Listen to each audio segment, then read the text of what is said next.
Good morning students. Result से related एक breaking news आ रही है कि GNDU इवन सेमेस्टर एग्ज़ाम्स का रिज़ल्ट आ गया है। तो जिन जिन क्लासेस का रिज़ल्ट आया है वो हैं MSc applied chemistry pharmaceuticals second semester, fourth semester, master of pharmacy second semester, master of commerce second semester, master of arts in political science second semester, fourth semester. तो सभी स्टूडेंट्स GNDU की official website पर जाकर अपना अपना result check करें gnu.ac.in पर।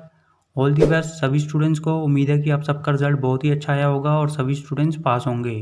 तो जैसे ही किसी और क्लास का या फिर किसी सेमेस्टर का रिजल्ट आता है तो हम आपको बता देंगे। तब तक इस वीडियो को लाइक कर दो, शेयर कर दो, चैनल सब्सक्राइब कर दो और बेल आइकन जरूर प्रेस कर देना। Thank you.